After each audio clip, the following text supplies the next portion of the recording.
오늘 우리에게 주신 하나님의 말씀 요한복음 7장 37절에서 52절입니다.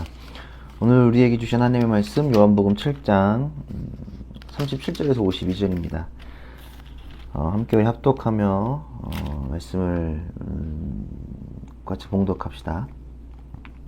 명절의 가장 중요한 날이 마지막 날이 예수께서 일어서서 큰 목소리로 말씀하셨다. 목마른 사람은 다 나에게로 와서 마셔라. 나를 믿는 사람은 성경이 말한 바와 같이 그의 배에서 생수가 강물처럼 흘러나올 것이다. 이것은 예수를 믿은 사람이 받게 될 성령을 가리켜서 하신 말씀이다.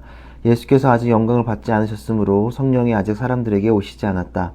이 말씀을 들은 무리 가운데는 이 사람은 정말로 그 예언자이다 하고 말하는 사람들도 있고, 이 사람은 그리스도이다 하고 말하는 사람들도 있었다. 그러나 서로는 이렇게 말하였다. 갈릴리에서 그리스도가 날 수 있을까? 성경은 그리스도가 다윗의 후손 가운데서 날 것이요 또 다윗이 살던 마을 베들레헴에서 날 것이라고 말하지 않았는가? 무리 가운데 예수 때문에 분열이 일어났다. 그들 가운데서 예수를 잡고자 하는 사람도 몇 있었으나 아무도 그에게 손을 대지는 못하였다. 성전 경비병들이 대제사장들과 바리새파 사람들에게서 돌아오니 그들이 경비병에게 물었다. 어찌하여 그들을 끌어오지 않았느냐? 경비병들이 대답하였다. 그 사람이 말하는 것처럼 말한 사람은 지금까지 아무도 없었습니다. 바리새파 사람들이 그들에게 말하였다. 너희도 미혹된 것이 아니냐? 지도자들이나 바리새파 사람들 가운데서 그를 믿은 사람이 어디에 있다는 말이냐? 율법을 알지 못하는 이 무지렁이들은 저주받은 자들이다. 그들 가운데 한 사람으로 전에 예수를 찾아간 니고데모가 그들에게 말하였다. 우리의 율법으로는 먼저 그 사람의 말을 들어보거나 또 그가 하는 일을 알아보거나 하지 않고서는 그를 심판하지 않는 것이 아니요. 그들이 니고데모에게 말하였다. 당신도 갈릴리 사람이요? 성경을 살펴보시오. 그러면 갈릴리에서는 예언자가 나오지 않는다는 것을 알게 될 것이요. 아멘. 이는 하나님의 말씀입니다. 오늘도 이렇게 본의 아니게 또 비대면으로 예배를 드리게 되고 또 함께 동시간대 예배 드리지 못하는 아쉬움이 있지만 또 각자의 또 사정도 있고 아픔도 있고 또 함께 피치 못해서 모이지 못하는 것들이 있어서 오늘 말씀을 통해서 조금 여러분들 잘 혼자서 예배를 드리긴 하지만 그 안에서도 주님을 나누고 높여드리고 경험하는 시간이 됐으면 좋겠습니다. 오늘은 물이라는 제목으로 말씀을 나누려고 합니다. 저는 개인적으로 컵을 조금 좋아합니다. 컵을 좋아하는 이유는 종종 여행을 지금은 못 가지만 가면 그 지역의 컵을 스타벅스에 방문해서 그 컵을 좀 구매하고 텀블러 등 이렇게 병들을 조금 좋아하는 것 같아요. 많이 막 이렇게 뭐 집착하거나 수집하진 않지만 그래도 보면 눈길이 가고 좀 이렇게 좀 살펴보게 되는 것 같습니다. 그래서 저희 사무실에 또 교회 사무실에도 컵들이 좀 은근히 있고 은근히 또 컵을 제가 좀 신경 쓰는 것들을 아마 느끼실 수 있었을 거라고 생각이 들어요. 뭐 또 요즘 들어서 또 물도 많이 먹어야 되고 또 통풍 때문에 물도 많이 먹어야 되고 또 커피를 나눠 마시는 것도 또 좋아하기 때문에 하여튼 뭐 컵을 왜 이렇게 제가 좋아하게 되는지는 알지는 못하겠어요. 근데 하여튼 컵을 마십니다. 그래서 본격적으로 컵에서 제일 먼저 담아야 될 것들은 물이죠. 많은 것들을 담을 수 있지만 컵의 본래적인 목적은 물을 나누어 마시는 것에 있습니다. 오늘은 특별히 물에 관한 이야기, 또 물에 관한 이야기로 이야기가 시작됩니다. 오늘 본문 30절을 함께 보면 명절에서 가장 중요한 날인 마지막 날에 예수께서 일어서서 큰 소리로 말씀하셨다. 목마른 사람은 다 나에게로 와라. 와서 마셔라. 오늘의 명절은 어떤 명절이죠? 제가 저번 주간에 말씀드렸던 초막절입니다. 오늘은 6월절 아니고 초막절입니다. 초막절 첫째 날에는 이 명절이 하루만 끝나는 것이 아니라 8일 동안 진행되는데 제사장이 첫째 날 시작하는 날에 스가랴 14장 8절을 낭독합니다. 그게 무슨 내용이냐면 스가랴 14장 8절이 그날이 오면 예루살렘에서 생수가 솟아나서 절반은 동쪽 바다로 절반은 서쪽 바다로 흐를 것이다. 여름 내내 겨울 내내 그렇게 흐를 것이다 라고 이렇게 읽고 시작을 합니다. 그리고 이렇게 읽고 시작하면 이 절기 모든 기간 동안 제사장들은 물이 든 금 그릇을 들고 성전 앞에 서서 바위에 물을 부었습니다. 물을 계속 부었죠. 이것은 이스라엘 민족에게 마실 물을 준 반석에서 이게 이제 출애굽기에 이제 반석을 쳐서 물이 나오는 것들이 있는데 거기서 그 물을 기념하는 것입니다. 물이 흘러나오는 물이 이렇게 흘러내리면 백성들은 서서 너희가 기쁨으로 구원의 우물들에서 물을 기르리로다. 이사야서 12장 3절 말씀을 찬송으로 불렀습니다. 그리고 마지막 8번째 날, 8일 동안 지내는데 마지막 8번째 날에는 비를 계속 주시는 것을 비를 계속 구하는 공적인 기도를 드렸다고 합니다.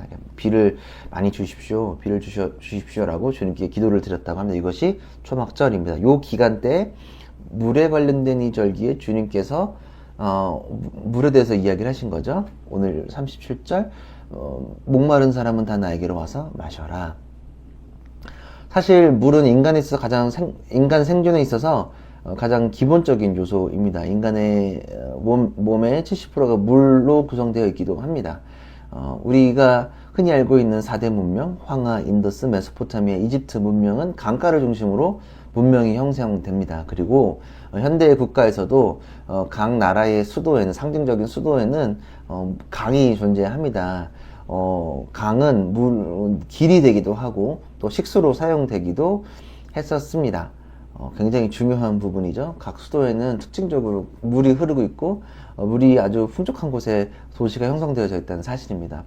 그리고 이집트 문명이 강성하게 될 수 있었던 것은 그 사막이잖아요. 이집트 사막인데 강성하게 될 수 있었던 것은 나일강 범람이 있었다고 합니다. 나일강이 1년에 주기적으로 범람을 하기 때문에 물이 넘쳐 흘러서 농사가 가능했다고 합니다. 그래서 식량이 풍성했고 사람들이 모였고 그것이 강성해서 문명을 이룰 수 있었다라고 말하는 설명도 들 수 있습니다.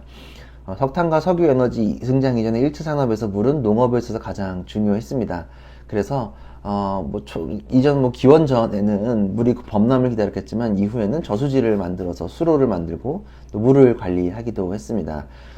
그래서 각 나라마다 다양한 형태의 기후제가 존재했죠. 하나님 모르는 사람들은 비를 내려달라고 하늘에 아뢰 기도했었습니다. 그래서 물길을 따라 지금도 사실은 갈등이 있습니다. 이것은 동남아시아는 메콩강을 중심으로 이렇게 나라들이 구분되어져 있어서 멜콩강을 중심으로 태국, 베트남, 중국부터 시작해서 마지막에는 그다음에 캄보디아, 등등등의 나라들이 이렇게 구성돼서 그래서 요 강을 따라서 갈등들이 많이 있고 위에서 중국이 위쪽에 있으니까 중국에서 댐을 만들면 계속 이슈가 돼요. 물길을 따라서. 왜냐하면 농업의 중요한 자원이기 때문입니다. 지금도 갈등이 있고 또 우리나라도 물 부족에 대한 이슈가 있었습니다. 유엔에서 공식적으로 지정한 적은 없었으나 물 부족 국가, 그리고 저도 최근에 동기들이랑 막 얘기를 하다가 야, 물 부족 국가 우리나라 아니잖아라고 제가 이제 말하니까 아직 지방에는 비가 안 오면 정말 농사를 걱정해야 될 그런 것들이 많이 있다고 많이 이렇게 했지만 강원도 지역이나 이런 부분들 물이 안 오면 농사에 지장을 받는다라고 얘기도 했고 지방은 제가 잘 몰랐지만 그런 것들이 아직도 존재하고 있다라고 제가 들었습니다. 그럼에도 불구하고 사실 우리나라가 삼천리 금수강산이라는 말이 있었습니다. 그러니까 어디든 옛날에는 물이 어디든지 귀하게 잘 났고 마실 수 있다는 물이 좋은 국가라는 거였죠. 여튼 물에 대한 이슈가 계속 있다는 사실입니다. 물에 대한 이슈가 계속 지속적으로 지금도 유효하고 물을 잘 관리하는 것들이 각 국가에서 국가에서 관리한 사업이 되기도 했죠. 물이 없으면 사람이 살 수 없는 것처럼 예수님 시대도 그랬고 지금도 그렇지만 아마 이전에는 물에 대한 간절함이 더 컸을 거라고 생각합니다. 그리고 특별히 유대 지역에서 물을 바라보는 시점은 한국 한반도에서 바라보는 시점보다 좀 더 간절함이 있었을 것이라고 생각을 합니다. 왜냐하면 국토의 대부분이 광야이기 때문에 더 간절했을 것이고 그래서 물이 더 간절했겠죠. 물이 거의 원래 없는데 비가 그마저 오지 않고 물이 없다면 굉장히 힘들었을 것입니다. 건조하고 물이 없기 때문에 물에 대한 갈급함이 너무너무도 소중했을 거라고 생각이 듭니다. 그렇기에 주님께서 오늘 나에게 와서 물을 마시라고 크게 말씀하셨을 것입니다. 물이 없으면 살 수도 없고 그들이 타고 다니는 말이나 나귀에게 물을 먹일 수도 없고 그리고 농사도 그들이 엄청나게 농사를 많은 작물이 나오지 않지만 물이 없으면 농사조차도 지을 수 없었다는 사실이죠. 38절에서 나를 믿는 사람은 성경이 말한 바와 같이 그의 배에서 생수가 강물처럼 흘러나올 것입니다. 나올 것이다 라고 말씀하세요. 주님은 물을 먹는 방법을 알려주십니다. 주님은 주님의 생수는 믿음으로 우리가 마실 수 있다라고 말하고 있습니다. 여기서 믿는 것, 그리고 성경이 말하고 있는 배가 성경이 어디인지를 정확히 알 수는 없어요. 그러나 우리는 추정을 할 수는 있죠. 어디라고 할 수 있냐면 아까도 읽었지만 스가랴 14장 8절, 그날이 오면 예루살렘에서 생수가 솟아나서 절반은 동쪽 바다로 절반은 서쪽 바다로 흐를 것이다. 여름 내내 겨울 내내 그렇게 흐를 것이다. 이게 추정할 수 있고, 또 이사야 55장 1절, 너희 모든 목마른 사람들아 어서 물로 나오너라. 돈이 없는 사람도 오너라. 너희는 와서 사서 먹되 돈도 내지 말고 값도 지불하지 말고 포도주와 젖을 사거라. 여기도 있고, 이것도 유명한 에스겔 47장 11절. 이건 설명하면 조금 나중에도 한번 나누면 좋겠는데, 그가 나를 데리고 다시 성전 문으로 갔는데 보니 성전 정면이 동쪽으로 향하여 있었는데 문지방 밑에서 물이 솟아나와 동쪽으로 흐르다가 성전의 오른쪽에서 밑으로 흘러내려가서 제단 남쪽으로 지나갔다. 물이 넘쳐 흐르는 것을 예언하는 구절. 그리고 시편 12편 2절에서 3절, 하나님은 나의 구원이시다. 나는 주님을 의지한다. 나에게 두려움 없다. 주 하나님은 나의 힘, 나의 노래, 나의 구원이시다. 너희가 구원의 우물에서 기쁨으로 물을 기를 것이다. 그리고 시편 44편 3절에 4절, 내가 메마른 땅에 물을 주고 마른 땅에 시내가 흐르게 하듯이 내 자손에게 내 영을 부어주고 내 후손에게 나의 복을 내리겠다. 그들은 마치 시냇 물가의 버들처럼 풀처럼 무성하게 자랄 것이다. 라고 나와 있죠. 물이 흐르는 곳은 낙원의 이미지를 가지고 있고 풍성한 삶을 그리게 됩니다. 고통 속에서 우리에게 희망을 얘기하는 거죠. 다들 이 성경이 쓰여져 있는 것들은 다 고통 속에서 물에서 풍요로움을 기다리고 있죠. 그러니까 믿음은 성령으로 인해 풍성해집니다. 왜냐하면 여기서 성령을 얘기하는 이유는 뭐냐? 성경에서 나온 것도 얘기하고, 또 생수를 얘기하는 것은 성령으로 또 충만해지는 것을 우리가 볼 수 있습니다. 왜냐하면 39절 이렇게 나와 있거든요. 이것은 예수를 믿은 사람이 받게 될 성령을 가리켜서 하신 말씀이다. 예수께서 아직 영광을 받지 않으셨으므로 성령이 아직 사람들에게 오시지 않았다. 요 물은 믿음으로 우리가 마실 수 있고 영원히 나올 수 있는데, 그것은 성령을 받으면 영원히 그것을 먹을 수 있다. 근데 이 지금 말씀을 듣고 있는 사람들은 이것을 아직 모른다. 왜냐하면 아직 성령이 주님 가운데 함께 하시지만 본격적으로 역사하신 시기가 아니기 때문에 말하는 거고요. 그리고 예수께서 아직 영광을 받지 않으셨다는 것은 아직 그 예수께서 십자가 사건과 죽으심과 그 부활 사건이 이후에 영광을 받지 않으셨다라고 나와 있는 거죠. 믿는 자들은 늘 제가 전에도 말씀드렸다시피 우리가 전에 우물가 여인에서 얘기했죠. 갈급한 그 영혼에게 영원히 멈추지 않는, 영원히 갈급하지 않는 그 물을 마실 것이라고 주님께서 말씀하셨는데, 그것이 성령을 통해서 완성되어져 있다라고 말하고, 그 물은 일시적인 물이 아니라 영원한 샘물, 영원한 물, 믿음으로서 내 안에 넘쳐 흐르는 것을 경험할 수 있다라고 얘기했었습니다. 그래서 기억하시죠? 오늘도 동일하게 주님께서 그 물에 대해서 말씀하십니다. 성령에 대해서 말씀하시는 거죠. 이것을 왜 해서 성령이라고 우리가 확신할 수 있냐 하면, 우리가 사마리아와 예루살렘도 아닌 영과 진리로, 그러니까 신령과 진정으로 내가 드리는 것이 아니라 성령으로서 드리는 예배에 대해서 우리가 이미 알고 있고 나눴기 때문입니다. 여러분들 기억하시죠? 자, 요한복음 14장 16절에 보면 뒤에 이제 이렇게 나와요. 요거 후에 어떻게 하냐면 요한복음 14장 16절 17절, 내가 아버지께 구하겠다. 그리하면 아버지께서 다른 보혜사를 너희에게 보내셔서 영원히 너희와 함께 계시게 하실 것이다. 그는 진리의 영이시다. 세상은 그를 보지 못하고 알지도 못하므로 그를 맞아들일 수가 없다. 그러나 너희는 그를 안다. 그것은 그가 너희와 함께 계시고 또 너희 안에 계실 것이기 때문이다 라고 말하는 거죠. 보혜사는 성령을 의미하죠. 진리의 영이시고 깨닫게 하시는 그 성령을 우리는 주님께서 말씀하시는 것을 우리가 확신하게 알 수 있습니다. 이 말씀을 듣고 나서 목마른 사람은 다 나에게 와서 먹어. 그리고 이 물은 영원히 목마르지 않을 것이다. 생수가 그리고 넘쳐 흐를 것이다. 라고 말했을 때 사람들은 또 이제 동요했죠. 사람들이 동요했죠. 이 말을 큰 소리로 하니 사람들이 이 말을 들은 거죠. 성경은 신약으로만 읽을 수 절대 없습니다. 구약의 예언이 구약에서 쓰여진 것들이 성취되는 것이 성경입니다. 그래서 늘 중요한 것이 구약에 어떻게 기록되어져 있고 그것이 예수님에게 어떻게 유효한가입니다. 그래서 율법학자들 그리고 바리새인들 성경에서 갈등을 일으키는 사람들이 계속 그 구약 성서를 가지고 지속적으로 얘기하는 거예요. 모세가 얘기되어지고 다윗이 얘기되어지고 그 다음에 뭐 율법이 어떻고 저쩌고 안식일에 대해서 얘기하는 것도 다 그런 의미인 거죠. 그래서 오늘도 그걸 통해서 사람들이 또 얘기하고 있는 거예요. 사람들이 이것을 듣고 동요해요. 이 사람은 그리스도이시다. 아니다. 뭐 그리스도인 것 같다. 이렇게 얘기하는데 어떤 사람들이 이렇게 맞는 것 같기도 한데 근데 갈릴리에서 어떻게 그런 사람이 나올 수 있어? 그거는 조금 아니야.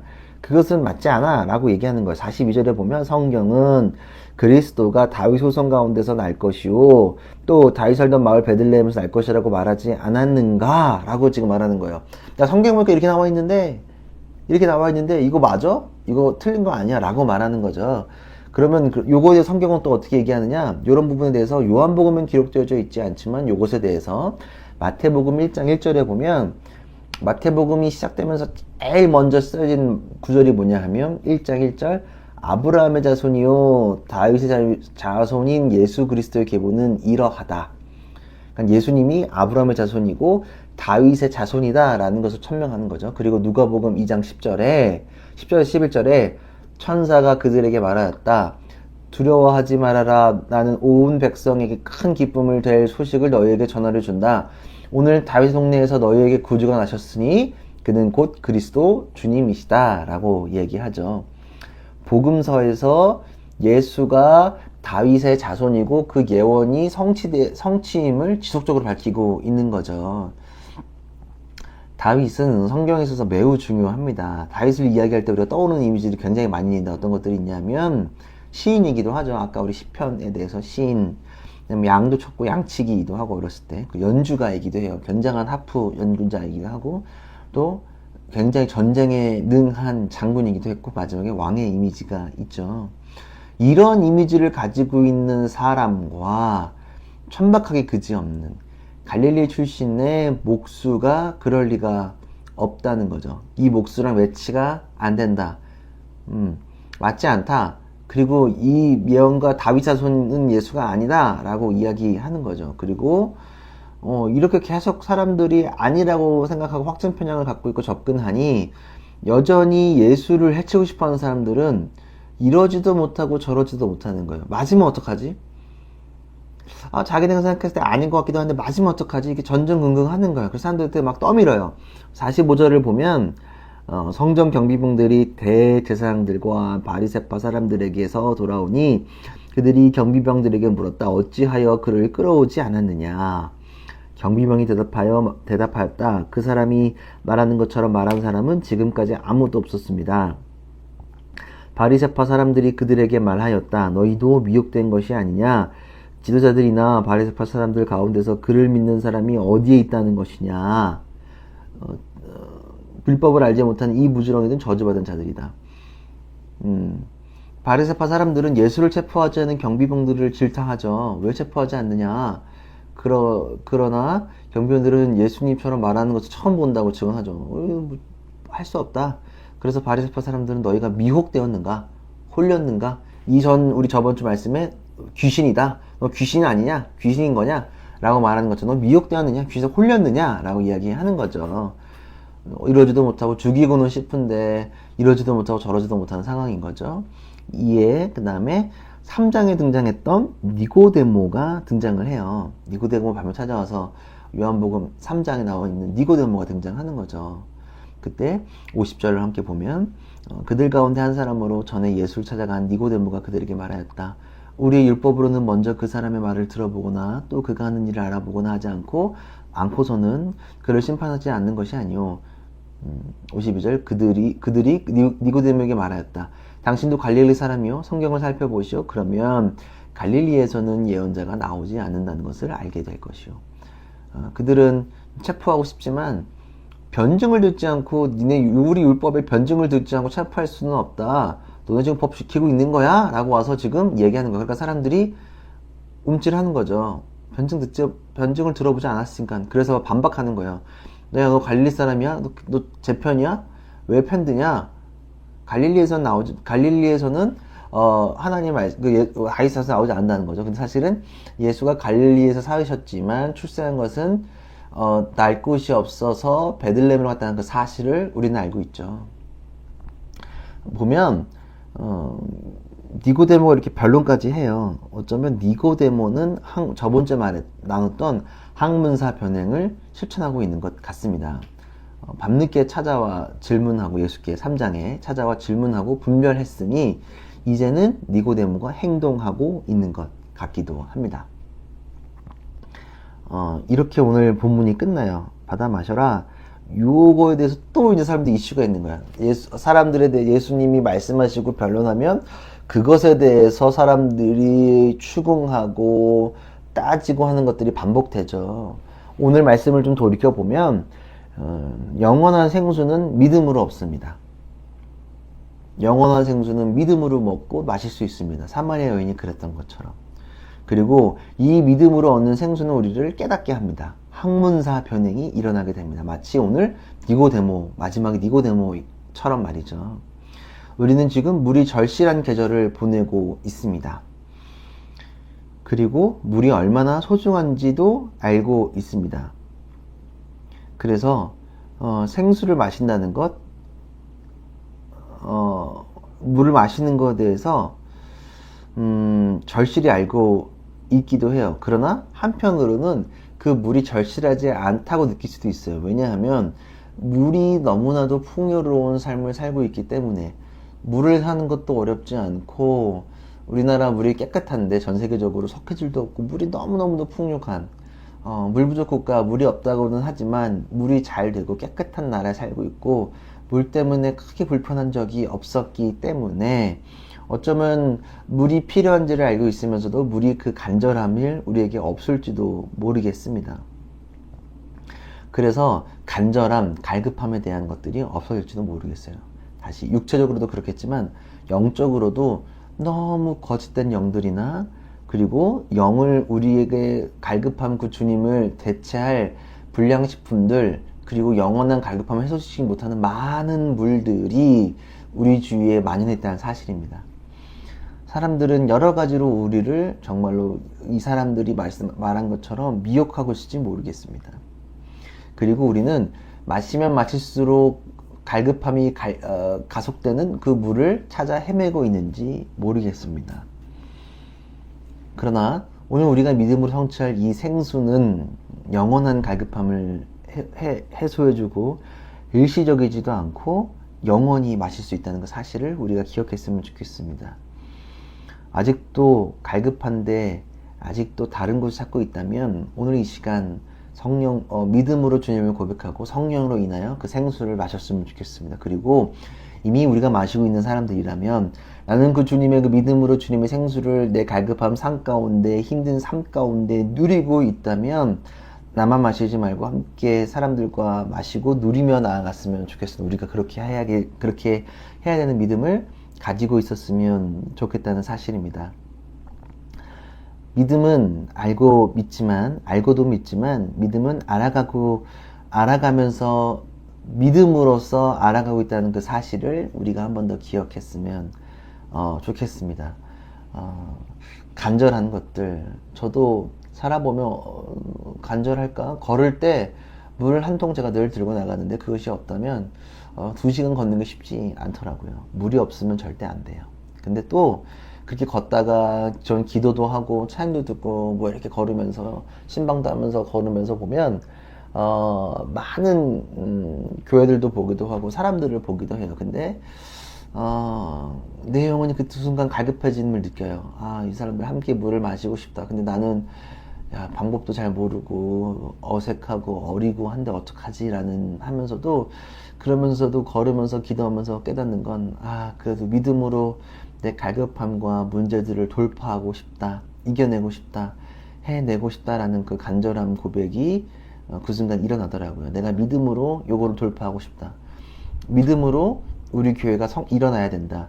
믿음으로 우리가 매일 고백하지만 우리의 사무실, 우리의 공간에서 우리가 하는 일들 가운데 사람들이 목마름이 해결되는 일들이 우리 가운데 반드시 일어날 것이다. 일어날 것이다 라는 그 믿음이 절로 흘러나옴을 고백하게 됐습니다.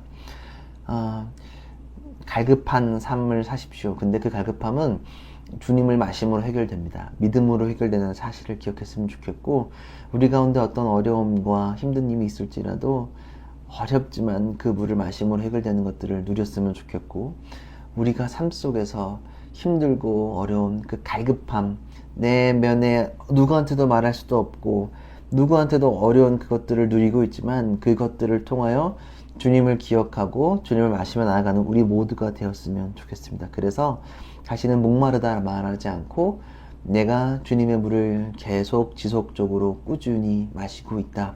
그 물은 끊이지 않고 흘러나온다는 그 사실을 함께 고백하며 나아갔으면 좋겠습니다. 우리 함께 기도하며 나아갔으면 좋겠습니다.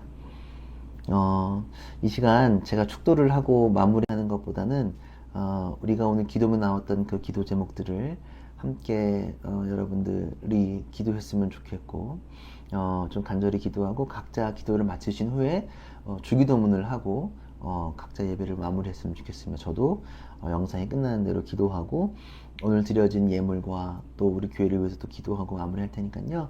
여러분들도 말씀이 끝나면 각자 앉아서 조용히 기도하시고, 아니면 아까 우리 찬양했던 주께 가까이 찬양을 하나 더 틀어놓고 기도하고 예배를 마무리했으면 좋겠습니다. 여러분들 설교만 듣고 끝내지 마시고 기도하고 또 혼자서 예배할 수 있는 것들을 찾고 어렵지만 함께 하며 나아갔으면 좋겠습니다. 우리 함께 기도하고 예배를 마무리합시다.